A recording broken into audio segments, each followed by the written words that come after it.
안녕하세요. 사건의 이면입니다. 세상에는 기적이라 불리는 사건들이 있습니다. 절망의 한가운데서 피어난 희망, 죽음의 문턱에서 돌아온 생還. 2009년 1월 뉴욕의 심장을 가로지르는 허드슨강 위에서 바로 그런 일이 벌어졌습니다. 우리는 이 사건을 허드슨강의 기적이라 부르며 한 영웅의 탄생에 환호했습니다.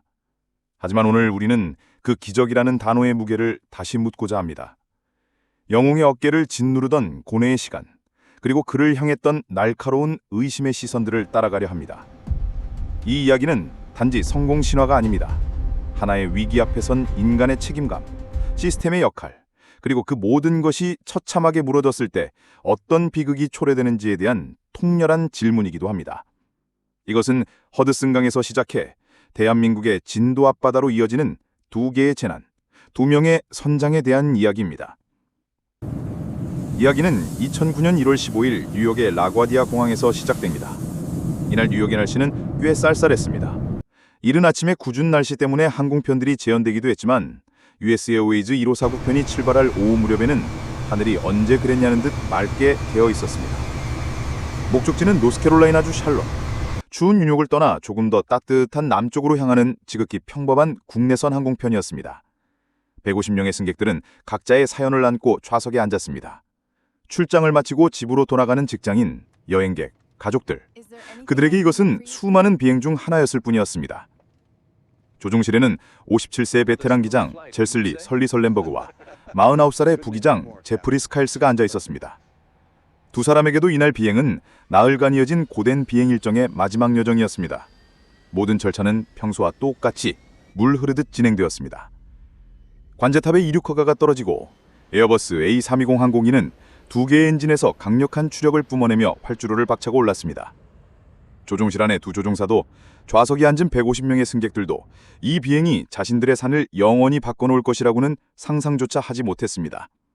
창밖으로 보이는 허드슨강의 풍경이 아름답다고 생각하던 바로 그 평온한 순간이었습니다. 평온함은 길지 않았습니다. 이륙단 90초 후 고도 2800피트 상공에서 예고 없는 재앙이 찾아옵니다. 조종실 창밖으로 거대한 그림자가 스쳐 지나갑니다. 피할 시간조차 없었습니다. 제슬리 설렌버거 기장의 눈에 비친 것은 새떼가 아니었습니다. 그것은 42,000시간 비행 경력의 베테랑에게 닥친 생애 최악의 시련이었습니다. 양쪽 엔진의 계기판 숫자가 미친 듯이 곤두박질치고 타는 냄새가 조종실을 채웁니다. 수백억짜리 항공기는 순식간에 동력을 잃은 거대한 쇠덩이, 글라이더로 변해버렸습니다. 그의 머릿속은 수만 가지 계산으로 폭발하고 있었습니다. 고도는, 속도는, 하강률은, 가장 가까운 활주로는. 라과디아 공항, 한때 안전의 상징이었던 그곳은 이제 너무나 멀리 있는 마치 조롱하는 듯한 신기루처럼 보였습니다. 관제사 패트릭 하튼의 목소리가 헤드셋을 통해 다급하게 들려옵니다. 돌아오라, 활주로를 비워주겠다. 하지만 설렌버거는 이미 알고 있었습니다. 불가능하다는 것을. 엔진 없는 비행기는 중력의 법칙을 거스를 수 없습니다. 그의 입에서 나온 짧은 대답, We are unable. 그 한마디에는 처절한 현실 인식이 담겨 있었습니다. 다음 대안, 테터보로 공항. 그의 시선이 오른쪽으로 향합니다. 하지만 그곳까지 가는 동안 고도는 바닥을 드러낼 것이고 실패는 곧 유저지 도심 한복판으로의 추락을 의미합니다. 155명의 목숨뿐만 아니라 지상의 수많은 사람들의 목숨까지 걸린 도박. 그는 그 도박을 할 수 없었습니다. 이제 남은 선택지는 단 하나. 눈앞에 펼쳐진 차갑고 거대한 허드슨강. 항공 역사상 성공 확률이 거의 제로에 가까운 수상착수. 그것은 불가능과 상상할 수 없는 최악의 사이의 선택이었습니다. 그리고 그는 불과 몇 초 만에 결정해야 했습니다. 이것이 그의 고뇌였습니다. 모든 훈련과 경험이 이 하나의 결정을 위해 존재했던 것처럼 그는 모든 가능성을 소거하고 단 하나의 길을 택합니다. 이 결정과 함께 그는 기장으로서 가장 무거운 책임을 짊어집니다. 이제부터 모든 결과는 오롯이 그의 몫입니다. 그는 마이크를 잡고 객실을 향해 말합니다. Brace for impact. 그 목소리에는 동요가 없었지만 그 순간 그의 심장은 과연 평온했을까요? 충격음이 멎고 거대한 동체가 강위로 흔들렸을 때 객실 안은 잠시 정적이 흘렀습니다. 생존. 그러나 그것은 또 다른 싸움의 시작이었습니다. 비행기는 강위에 떠 있었지만 동시에 가라앉고 있었습니다. 영하 7도의 추운 날씨, 수온은 살을 내는 듯한 영상 2도. 차가운 강물이 찢어진 동체 틈으로 무섭게 차오르기 시작했습니다. 문을 열어! 문을 열어!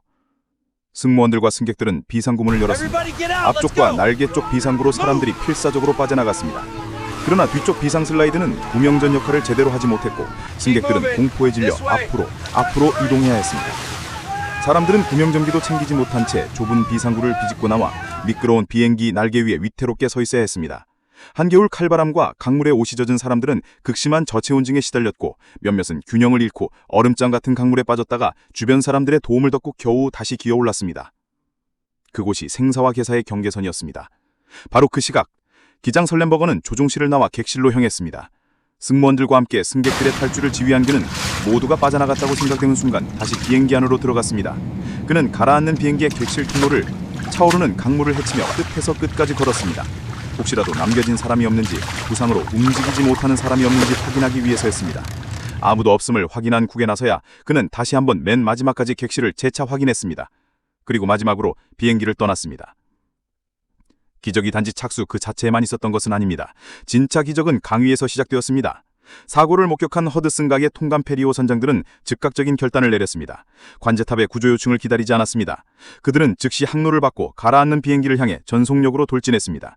NI 워터웨이 소속 페리오 토머스 제퍼스노가 불과 4분 만에 현장에 도착했고 다른 페리오들도 뒤따랐습니다. 페리오의 닥편원들은 비행기 날개에 위태롭게 서 있는 사람들에게 구명전을 던져주고 밧줄을 내려 그들을 끌어올렸습니다. 잠시 후 도착한 뉴욕 공철과 소방국의 보트, 해안경비 헬기까지 합세해 입태적인 구조작전이 펼쳐졌습니다. 훈련받지 않은 민간 페리오 선용들과 공공구조대가 완벽한 팀워크를 보여준 것입니다. 착수 불과 24분, 150명의 탑승자 중 마지막 한 사람이 구조되었습니다. 단 한 명의 희생자도 없이 모두가 살아남았습니다. 이 놀라운 결과의 세상은 허드슨강에 기적이라는 이름을 붙였고 설렌버거 기장은 하룻밤 사이에 영웅이 되었습니다. 하지만 그가 영웅으로 칭송받던 바로 그 시간, 미국 국가안전통상안전부 이후 NTSB의 조사실에서는 그를 향한 차가운 분석이 시작되었습니다. 조사관들의 첫 번째 질문은 날카로웠습니다. 왜 강에 내렸는가? 시뮬레이션 결과 라과디아로 돌아갈 수 있었다. NTSB의 조사 과정은 설렌버거에게 또 다른 시련이었습니다. 그는 사고의 충격으로 외상후 트라우마장애 즉 PTSD를 겪고 있었습니다. 밤에는 잠을 이룰 수 없었고 낮에는 집중력을 잃었습니다. 사고 순간이 계속해서 머릿속에 반복 재생되었습니다. 이런 정신적 고통 속에서 그는 자신의 판단이 옳았다는 것을 스스로 증명해야 했습니다. 조사관들은 집요하게 물었습니다. 왜 즉시 회항하지 않았는가? 왜 엔진 재시동 절차의 시간을 허비했는가? NTSB가 제시한 초기 시뮬레이션 데이터는 그에게 불리했습니다. 기계는 감정과 혼돈 없이 충돌 즉시 기술을 돌려 공항에 난략했습니다. 만약 이 데이터가 최종 결론이 된다면 설렌버거는 영웅이 아니라 155명을 강물에 빠뜨릴 뻔한 무모한 조종사로 기록될 수 있었습니다. 그의 명예와 평생의 경력이 위기에 놓인 것입니다. 하지만 설렌버거와 NTSB 조사팀은 끈질기게 파고듭니다. 그리고 마침내 현실과 시뮬레이션의 결정적인 차이를 밝혀냅니다. 바로 인간의 시간. 충돌을 인지하고 상황을 파악하고 최선의 결정을 내리기까지 걸리는 미세한 시간, 약 35초. 이 인간적인 요소를 추가하자 시뮬레이터의 모든 비행기는 추락했습니다. 그의 결정은 최선이었음을 과학적으로 입증되었습니다. 그러나 이 과정은 한 인간이 자신의 가장 힘든 순간을 다시 복귀하며 그 정당성을 처절하게 증명해야 했던 또 다른 고뇌의 시간이었습니다. 사건 이후 그들의 삶은 어떻게 변했을까요? 체슬리 설렌버거 기장은 이듬해인 2010년 30년의 비행을 마치고 은퇴했습니다. 그는 PTSD를 극복하는 과정에서 자신의 경험을 나누는 데 주저하지 않았고 항공 안전의 중요성을 역설하는 사회적 목소리가 되었습니다. CBS 뉴스의 항공안전 전문가로 활동했으며 국제민간항공기구의 미국 대표대사로 임명되어 전 세계의 항공안전 기준을 높이는 데 기여했습니다. 그는 영웅으로 남지 않고 또 다른 비극을 막는 책임 있는 전문가의 길을 택했습니다. 150명의 승종자들은 매년 1월 15일이 되면 함께 모여 재탄생을 축하합니다. 그들은 단순한 생존자가 아니라 한 조종사의 책임감과 수많은 사람들의 헌신이 만들어낸 기적의 증인들입니다. 자신의 임무를 완수하고 가라앉는 비행기의 객실을 2번이나 돌며 마지막 승객까지 확인했던 한 기장의 이야기. 이 이야기는 우리에게 깊은 울림을 주면서도 동시에 너무나 아픈 기억 하나를 소환합니다. 바로 2014년 4월 16일 대한민국의 진도 앞바다입니다. 허드슨강에서는 새 때가, 진도 앞바다에서는 급격한 변침과 화물 과적이 비극의 시작이었습니다. 위기는 예고 없이 찾아왔습니다. 허드슨강에서 기장은 외쳤습니다. My aircraft. 내 항공기다. 그는 위기의 순간 조종관을 잡고 모든 책임을 자신의 어깨에 짊어졌습니다. 진도 앞바다에서 선장은 가장 먼저 구조선에 올랐습니다. 허드슨강에서 기장은 승객들에게 외쳤습니다. Brace for impact. 충격에 대비하라. 최악의 상황을 알리고 생존을 준비시켰습니다. 진도 앞바다에서는 안내방송이 울렸습니다. 가만히 있으라. 그 말은 수백 명의 학생들을 차가운 바닷속에 가두는 마지막 명령이 되었습니다. 허드슨강에서는 모든 시스템이 유기적으로 움직였습니다. 조종사와 관제사는 필사적으로 소통했고 인근의 페리오 선장들은 구조 요청을 기다리지 않고 스스로 달려왔습니다. 진도 앞바다에서는 관제센터와 해경, 선박 사이의 소통이 마비되었고 초기 대응 시스템은 처참하게 실패했습니다. 결과는 너무나 명확하게 갈렸습니다. 155명 전원 생존과 304명의 희생.